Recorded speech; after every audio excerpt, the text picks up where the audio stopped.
신학은 고루하고 능력이 없는 것이다. 신앙은 지식은 없고 열정만 있다 라고 합니다. 이 두 가지를 꼭 나누어야 할까요? 지금 이 시대와 교회에 신앙과 신학의 조화는 꼭 필요합니다. 신신의 그 조화의 5번째 시간 기해박해 지금 시작하겠습니다.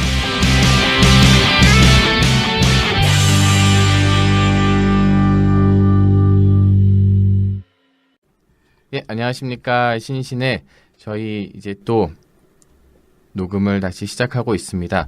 예, 우선 저희가 먼저 인사를 해야 될 것 같습니다. 예, 안녕하세요. 현도사님. 예, 저희가 한번 들어보니까 그때 소개를 저희가 너무 못한 것 같더라고요. 그래서 다시 한번 저희가 좀 소개 시간을 갖는 것이 좋을 것 같습니다. 예, 안녕하십니까. 저는 미국 노스 메가더 그리스도의 교회에서 한국으로 파송을 받아 지금 선교사 사역을 하고 있는 현 전도사입니다. 예, KC대학교 교회사 교수 전인수입니다. 예, 교수님 저번에 녹음하시고 이제 방송이 올라갔는데 좀 어떠신 것 같으세요?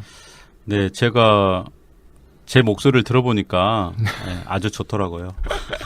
그 처음에 목소리를 들으면 굉장히 손이 막 오글오글 하는데 그래도 저희가 그걸 좀 잘 극복해야 되는 것 같습니다. 예, 인내력을 갖고 듣고 있습니다. 네. 교수님, 저희가 저번 시간까지는 좀 박해에 대한 얘기를 좀 많이 했었던 것 같아요. 그리고 이제 신유 박해, 가장 중요하다고 하는 사건인데 잠깐 요약을 좀 해주실 수 있을까요? 네, 천주교가 이제 1784년에 조선에 처음 들어왔는데 들어온 지 얼마 안 돼서 제사 문제로 진산 사건이 그렇죠. 터졌었죠. 그래서 윤지충, 권상현 이 두 분이 순교를 당했는데 전주에서 처형당했어요. 네. 그래가지고 혹시 전주 가시면 네. 반드시 그 전동성당을 한번 들려서 윤지충, 권상현을 추모하는 시간을 가졌으면 어떨까 네. 그런 생각이 듭니다. 그리고 나서 신유박해 네. 가장 전국적인 규모로 일어난 처음 박해거든요. 네. 그 박해가 이제 일어났는데 그 중심 인물을 우리가 황사영으로 잡고 얘기를 했습니다. 그 백서 사건 그때 말씀하셨던 게 기억이 사건. 납니다. 네. 저번 시간에 이제 교수님께서 말씀해 주셨을 때 큰 박해가 총 4개가 있었다고 말씀을 하셨었는데 그 신유 박해가 이제 그 첫 번째 박해였고 나머지 3개의 박해는 어떻게 되나요? 그러니까 1839년에 이제 기해박해라는 게 있어요. 네. 그리고 나서 1846년에 병호박해. 그리고 이제 1868년에 병인박해가 있는데 네. 이 4가지 박해는 전국적인 규모이고 대규모의 희생자가 발생해서 우리가 중요한 박해로 생각하고 있는데요. 혹시 팟캐스트를 듣는 분이 있다면은 특별히 신유박해와 병인박해를 기억해 주면 더 좋을 것 같습니다. 신유박해는 처음 박해로서 좀 의미가 있고 네. 그다음에 병인박해는 최대 박해로서 의미가 있습니다. 네. 아마 이번 시간은 좀 박해 시리즈 뭐 이렇게 저희가 부를 수도 있을 것 같은데 우선은 기해 박해부터 한번 좀 잠깐 알아보고 싶어요. 그 기해 박해는 이제 신유 박해 그 다음에 일어난 것인데 이 사이에 특별히 저희가 알아야 될 사건이나 어떤 것 발생된 것들이 있나요?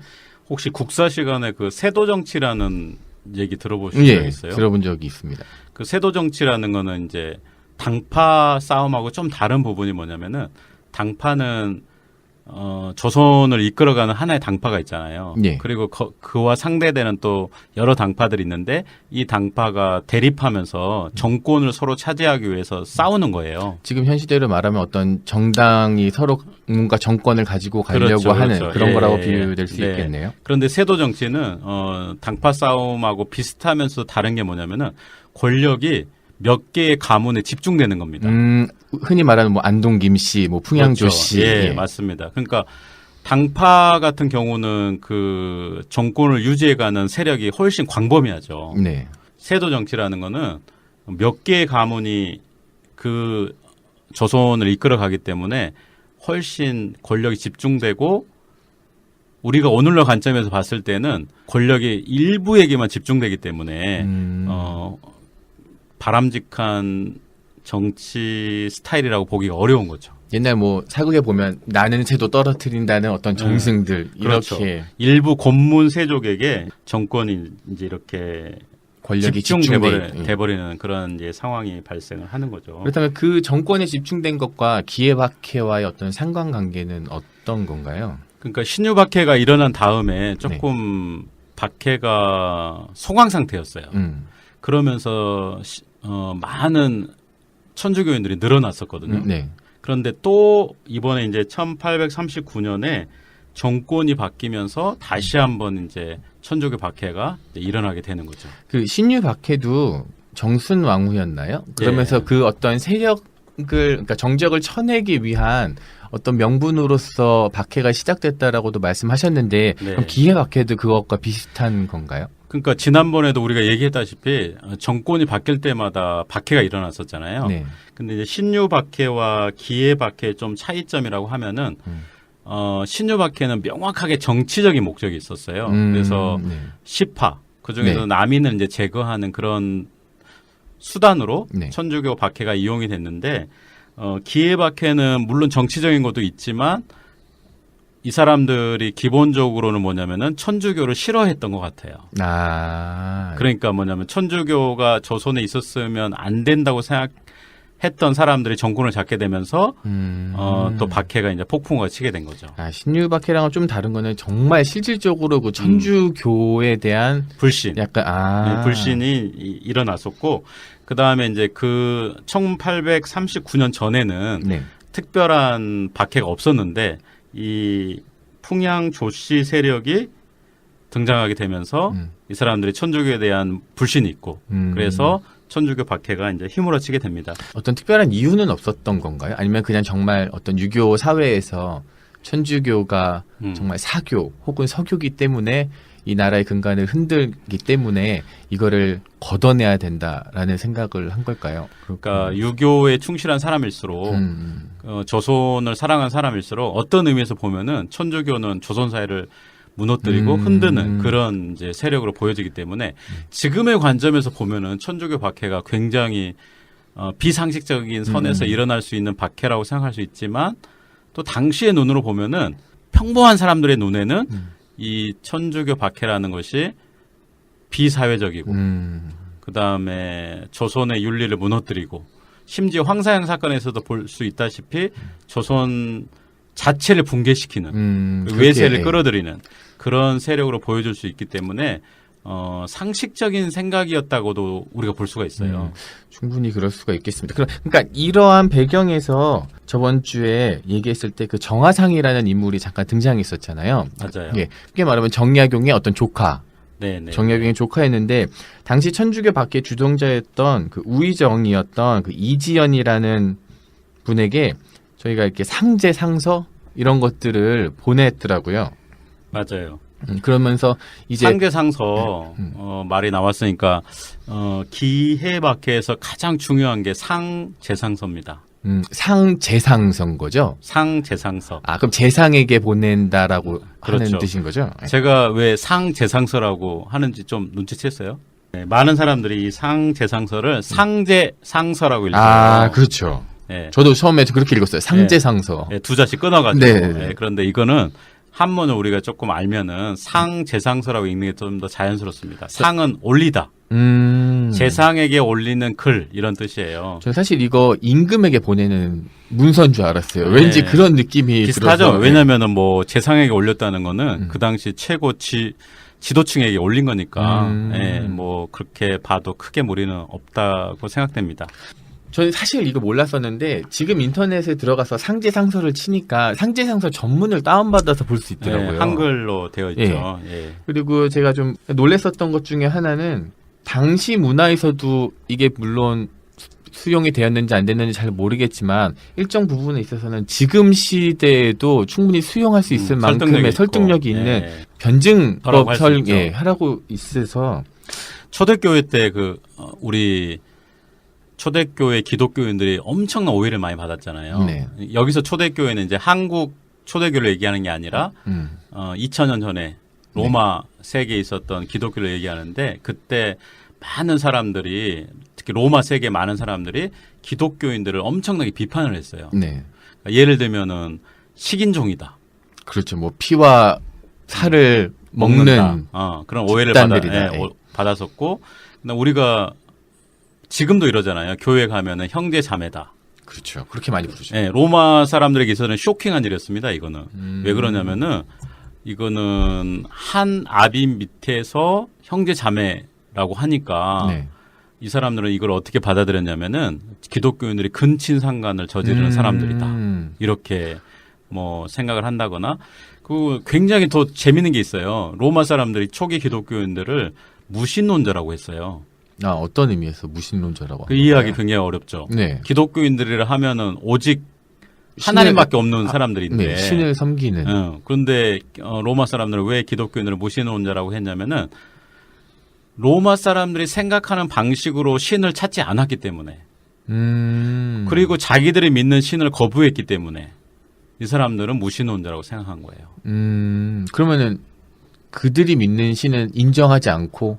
그러니까 로마 사람들이 믿는 신을 인정하지 않으니까 무신론자라고 본 거죠. 그거 좀 특이하네요. 네. 그리고 로마 사람들이 믿는 방식으로 신을 찾지 않아요. 예를 들면 형상을 만들고 그렇죠. 네. 거기에 제사를 지내고 또 신을 달래고 막 이런 것들이 로마 사람들이 일반적으로 믿는 하나님을 믿는 방식이었는데 네. 기독교인들은 형상을 만들질 않고 그렇죠. 뭐 피제사나 동물을 잡거나 제물을 바치는 일도 제사를 없었고요. 지내질 네. 않고 이러면서도 하나님을 믿는다 하니까 이게 어떻게 하나님을 믿는 방식이냐.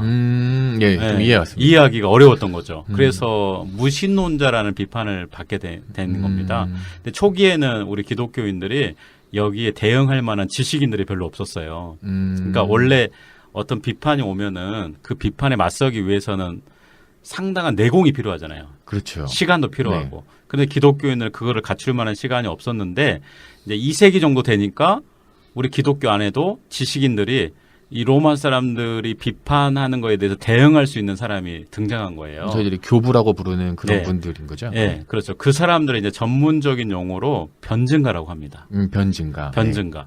변증가들이 변증서를 쓰기 시작한 거죠. 그러니까 오늘 팟캐스트랑 연결되는 부분은 뭐냐면은 정화상은 어떤 의미에서 보면은 초대교회의 그런 변증가였다고 볼 수가 있는 거예요. 조선시대에 많은 사람들이 네. 천주교를 비판하니까 그 비판하는 논리가 맞지 않다. 그러니까 천주교도 이제 시간이 지나면서 거기에 반박할 수 있는 내공이 쌓이게 된 거고. 그래서 조선 사람들의 심장이 호소하면서 천주교가 설득력이 있는 종교라는 거를 주장할 수 있는 사람이 등장을 했는데 그 사람이 바로 정하상이라고 볼 수가 있는 거죠. 여기 상제상수에 보면은 제가 이 글이 굉장히 마음에 좀 있었어요. 그러니까 우레와 번개가 연이어치면 어린아이라도 곧떨며 두려워하고 눈을 휘둥그렇게 뜨며 발이 감겨서 몸둘 곳이 없음을 알게 됩니다. 이로써 선을 상주시고 악을 벌하시는 큰 주제자가 마음속에 박혀 있음을 알 수 있습니다. 제가 이게 왜 좀 인상이 깊었냐면 그 순전한 기독교 그 C.S. 루이스의 책에 보면은 네. 그 누미노제라는 단어가 나와요. 그 루돌프 오토라는 어떤 제가 알기로는 독일 신학자인데 그 인간의 마음에는 하나님을 경외하고 뭔가 두려워하는 네. 그 마음이 우리 인간 안에 내재돼 있다라는 말을 그 루돌프 오토라는 사람이 이야기를 하는데 조선에는 이미 그것보다 어떻게 좀 과장돼서 말하면 수백 년 전에 이러한 개념을 갖고 있는 과창하게 말하면 신학자가 이제 있었다라는 마음이 좀 드는 거죠. 네네네. 그 얘기를 하시니까 그 스님들도 네. 산에 이렇게 내려가시다가 돌불에 채워가지고 넘어지면은 오 하나님 한다고 하더라고요. 그렇죠. 이게 뭔가 마음속에 오 부처님이 아니라. 그래서 이렇게 하나님이 내재돼 있는 게 아닌가 뭐 네. 그런 생각도 드네요. 그래서 참 이런 부분에 있어서는 이 정화상의 이 상제상서라는 것이 기에 막혀 도중에 이렇게 나왔다라는 사실을 저희가 좀 기억했으면 좋을 것 같습니다. 이게 예. 이 상제상세가 특별히 중요한 이유가 뭐냐면은 지난 시간에 우리가 얘기했던 황사형 백서와 상대적인 개념으로 굉장히 중요해요. 왜 그러냐면 황사형 백서 사건으로 인해서 이 조선 조정은 하나의 분명한 생각을 하게 됐는데 이 천주교인들은 외세를 끌어들이고 그다음에 네. 이 조정에 대한 불신을 갖고 있는 불만 세력이고 그러니까 윤리만을 무너뜨리는 게 아니라 조선 자체를 붕괴시키는 세력으로 보게 된 거죠.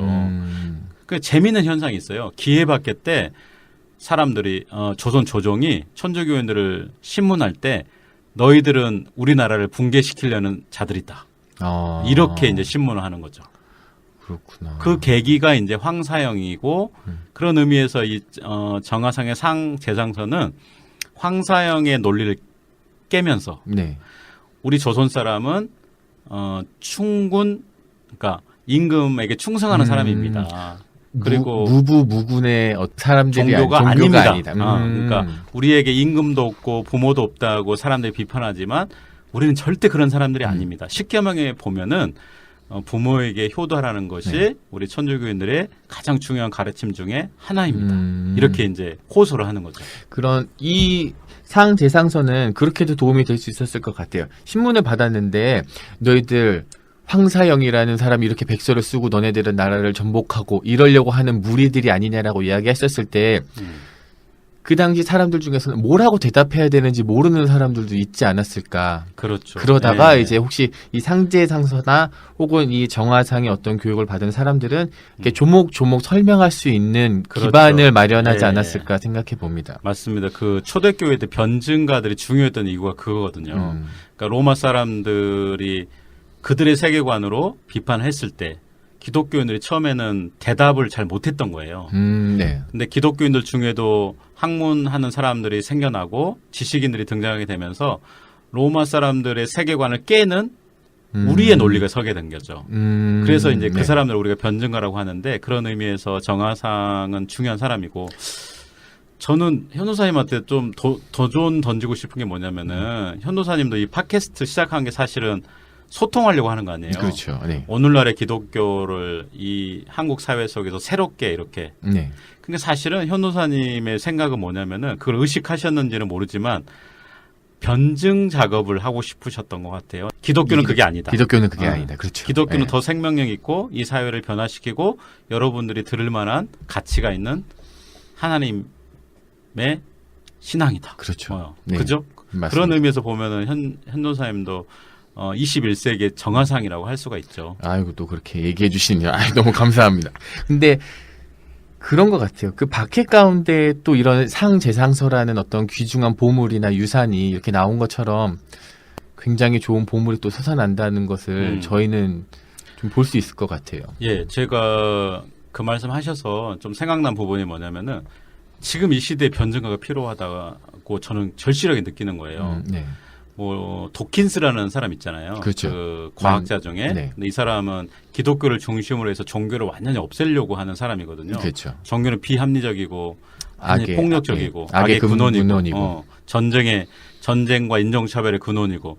그런데 우리가 그렇게 그런 비판에 있어서 나름대로 변증하는 사람이 필요한 거죠. 그렇죠. 그게 아니다. 기독교는 사람을 살리는 종교고 이 사회를 더 아름답게 변화시켜 간다. 근데 거기에 침묵해 버리면 이제 그러니까 공격이 옛날에는 사람을 죽이고 박해하고 이렇게 왔지만 지금은 지적 도전. 인터넷상에 쳐보면 기독교 치면 바로 뜨는 게 개독교잖아요. 그렇죠. 맞습니다. 그러니까 이 사람들에 대해서 또 변정해 낼 수 있는 그런 사람들이 사실 필요한데 거기에 대해서 침묵해 버리면은 지금 우리 기독교가 이 사회 속에서 역할을 제대로 할 수 없는 상황에 또 직면할 수도 있다고 생각이 돼요.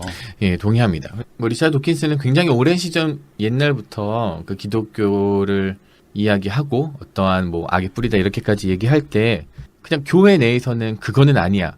혹은 그런 쓸데없는 말이 어디서 돌아다니는지 모르겠지만 그냥 그 책 읽지 마. 이렇게 했었던 거가 교회 형태였었던 것이라고 생각해요. 그러니까 제가 2005년이었던 것 같은데 그때 만들어진 신이 처음 나왔었을 때 이제 그 책을 읽고 어떤 청년이 저희 한 모임에 나와서 이 책을 읽었는데 너무 마음이 힘들다 그랬는데 교회의 대답이나 목사님의 대답은 그냥 읽지 말아였어요. 방어하는데 급급하는 거죠.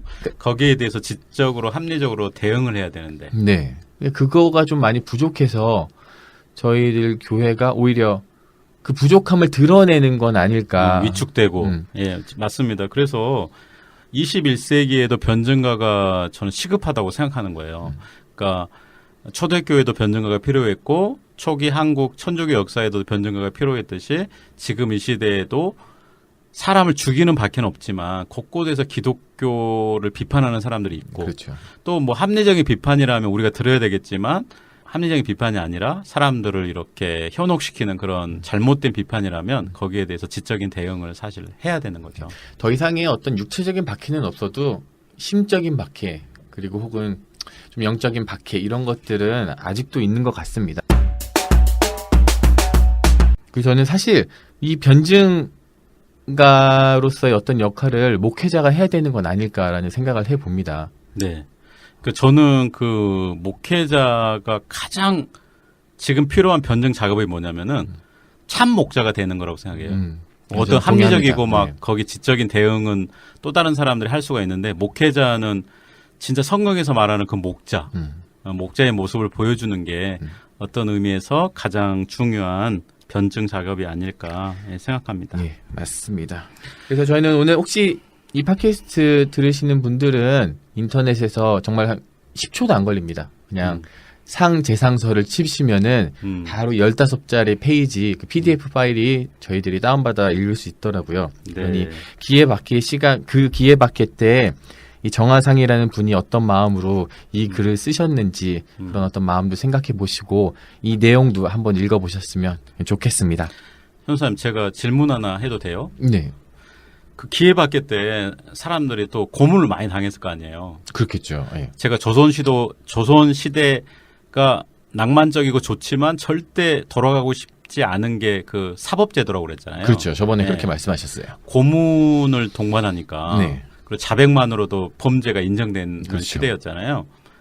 만약에 현도사님에게 천주교를 가르쳐준 사람이 누구냐 이렇게 조선 조정이 신문을 하면은 어떻게 대응하시겠어요? 전 저를 알거든요. 저는 금방 불었을 것 같아요. 조금 하다가 저는 그 조선 시대 때 그 고신의 어떤 형태 같은 거를 좀 흥미가 있어서 찾아봤는데 압슬형 막 이런 것도 있고 고문 형태. 고문의 형태들을 찾아봤을 때 저는 금방 불었을 것 같아요. 네. 그러니까 제가 왜 이 말씀을 드리냐면은 그 당시 조선 천주교인들은 일종의 특수부대 같은 훈련을 받았을 것 같아요. 그러니까 우리 특수부대들도 잡히면은 정보를 이렇게 불어야 되잖아요. 그렇죠. 고문이 동반이 네. 되잖아요. 근데 많은 특수부대 사람들이 고문을 이겨내고 그냥 죽는 네. 경우가 있잖아요. 근데 그 당시 많은 천주교인들이 배교도 했지만 많은 사람들이 또 순교도 한 거죠. 네. 그런데 이제 조선 조정에서는 교리를 가르치는 사람이 누구냐? 여기 우두머리가 누구냐? 네. 신부가 어디 숨어 있느냐? 네. 막 이런 거를 계속 캐물었어요. 근데 천주교인들은 일반적으로 거짓말을 하면 안 되잖아요. 아, 그렇죠. 네, 내 이웃에 네. 대하여 거짓 증거하면 네. 안 되잖아요. 예, 그렇죠. 근데 그 사람들 그걸 어떻게 이겨냈을까요? 어떻게 이겨냈냐면은 거짓말하지 말라는 계명보다 더 큰 계명이 있다는 거죠. 그 계명은 뭐냐면 살인하지 말라는 거예요. 아, 내가 네. 만약에 그 사람의 이름을 대버리면은 그 사람은 잡혀서 죽게 되고 네. 그러면 내가 발설한 게 살인죄가 되는 거죠. 그래서 이 사람들은 그런 논리를 통해서 자기에게 교리를 전해주고 신앙을 가르쳐주는 사람들을 변호한 거예요. 아, 그거는 되게 감동이다요. 아, 저는 좀 개인적으로 좀 감동으로 다가오는데 네, 그거를 물론 지켜준다라는 의미에서의 감동도 되지만 그들이 그렇게 믿고 있었던 어떤 믿음 그거를 그렇죠. 네. 삶으로 내보였다라는 그 점이 지금 시대 기독교인들에게도 큰 모범이 될 만한 모습은 아닐까 생각을 해봅니다. 네. 그리고 이런 것도 있어요. 천주교 교리를 누가 너에게 가르쳐줬느냐 이런 질문을 받았을 때 천주교인들이 일어났던 반응이 뭐냐면은 자기 주변에 있는 사람들을 고발하지는 않습니다. 물론 배교자도 있긴 있어요. 네. 있긴 있지만 많은 사람들이 어렵게 신앙생활을 하면서 이런 상황이 닥칠 거라는 것을 알고 있었기 때문에 네. 계속 내적으로 이렇게 자기 강화를 하는 거죠. 그래서 제가 특수부대라는 예를 든 거예요. 그러면은 그들은 언젠가는 잡히고 언젠가는 그런 고신을 당할 것까지도 감수하면서 믿은 거라고 볼 수 있나요? 그렇죠. 예. 그런 상황이 언제든지 닥칠 수 있다는 걸 예상하면서 천주를 믿어갔기 때문에 그런 상황이 딱 닥치잖아요. 그러면 이 사람들이 했던 반응은 뭐냐면 첫 번째는 아예 얘기를 하지 않는 거. 그래가지고 나는 살인죄를 저지르지 않겠다. 네. 우리 천주교에서는 누군가를 발굴하는 것은 살인죄이기 때문에 나는 할 수 없다. 이런 반응이 있을 수 있고. 네. 두 번째는 뭐냐면은 얘기는 하긴 합니다. 네. 근데 어떤 사람을 하냐면은 죽은 사람을 얘기를 하는 거예요. 그렇죠. 이미 죽은 사람. 이미 죽은 사람이 내게 가르쳐줬습니다. 네. 그러면 그 사람이 희생을 이미 당해버렸잖아요. 네. 그러니까 또 다른 희생자가 발생을 하지 않잖아요. 세 번째 경우, 이런 경우는 뭐냐면은 어차피 죽을 수밖에 없는 사람들이 이미 잡혀왔을 때 네. 내일 참수될 사람들을 이제 그렇죠. 얘기하거나. 예, 그러니까 희생이 곧 닥칠 사람들은 지금 상황을 바꿀 수가 없는 거죠. 그럼 저 사람이 나에게 가르쳐줬습니다. 이러면서 위기를 극복해 가는 거예요. 그거는 누군가가 교육한 거는 아니었겠지만 그 당시 사람들에게 있어서 어느 정도 저는 교육이 됐을 거라고 생각해요. 만약에 이 사람들이 오랫동안 어려운 가운데 신앙생활을 했기 때문에 어느 정도는 이 사람들 안에 그런 것들이 훈련됐을 거라고 생각합니다. 이거 참 뭐라 그럴까 어리석은 질문일 수도 있는데 이렇게 어렵잖아요. 네. 이렇게 고신을 당하고 죽게 되면서까지 그럼에도 불구하고 사람들은 교우촌이라는 것도 형성하게 되고 천주교인들끼리 서로 왕래도 하게 되고 믿는 자들이 점점 늘어나가고 있는 건데 네. 어디에서 그 힘이 있어서 그거는 신앙일 것 같아요. 네. 뭐냐면 그 터툴리안이라고 우리가 네. 영어로 얘기하는 테르툴리아누스가 순교자의 피는 교회 성장의 원동력이다. 교회 성장의 했었죠. 씨앗이다. 이런 얘기를 했었잖아요. 그러니까 로마 제국이 기독교를 박해했지만 결국 기독교는 로마 제국을 복음화 시켰잖아요. 네. 마찬가지로 한국 천주교 역사에서도 수많은 박해가 있었지만 박해가 끝나면 교인이 오히려 더 느는 거예요. 그럼 도대체 원동력이 이거지, 뭘까? 그렇죠. 네. 그런 생각을 하게 되죠. 저는 이제 보수적인 사람의 입장으로서 결국 그거는 신앙의 힘인 것 같아요. 네. 그러니까 로드니 스타크라는 사람이 있거든요. 네. 이 사람은 종교 사회학자인데 재미있는 얘기를 했어요. 이분이 초대교회 순교자들을 분석을 하면서 네. 어떤 얘기를 했냐면은 초대교회 순교자들은 희생을 각오할 수 있었다. 왜냐? 더 큰 대가가 있을 것이기 때문이다. 네네. 그 더 큰 대가라는 건 뭐냐면 내가 여기서 고문을 당하고 아픔을 겪고 가족들하고 떨어지는 그런 죽음에 직면하는 아픔보다 더 큰 가치가 있는데 그거는 천국이라는 거죠. 그렇죠. 이 천국의 가치가 고문보다 더 압도한 거예요. 조선 천주교의 사람들이나 혹은 로마 세계 그 초기 기독교인들에게 있어서 이 천국이라는 개념은 우리가 막연하게 그리는 그런 이상향이 아니라 그냥 눈에 보이는 실체였던 거죠. 정말로 내가 이 땅에서 있는 가치보다는 지금 손으로 만질 수 있는 그거였던 거예요. 그러니까 그 가치를 선택한 거죠. 야구 되게 뭐라 그럴까? 오늘 참 이 그 박해 시리즈이기 때문에 그런지 모르겠지만 내가 실질적으로 만질 수 있는 거와 같은 가치를 그 사람들은 발견한 겁니다. 예, 우리처럼 편하게 신앙생활 하는 사람들이 아니었어요. 그리고 이 땅 위에서 뭔가 추구하고 뿌리를 내려야 될 것들이 작았기 때문에 천국이라는 가치는 이 사람들에게 그냥 실체였던 거죠. 그래서 천국의 가치를 붙들고 이 세상을 버릴 수가 있었던 거예요. 야, 이건 정말 감동적인 이야기네요. 그리고 저희가 배워야 될 것도 정말 많고 교수님께서 말씀하신 것처럼 지금 우리가 가지고 있는 믿음과 신앙으로 그분들을 이해할 수 없고 또 한편으로는 비교조차 할 수 없을 것 같습니다. 이 박해가 또 끝이 아니고 다음으로 있는 병호 박해와 또 병인 박해가 저에게 있지 않습니까? 다음 시간에는 이 두 박해를 통해서 저희가 무엇을 배울 수 있고 또 무엇을 기억해야 되는지 함께 알아보는 시간을 또 갖도록 하겠습니다. 교수님 감사합니다. 예, 감사합니다.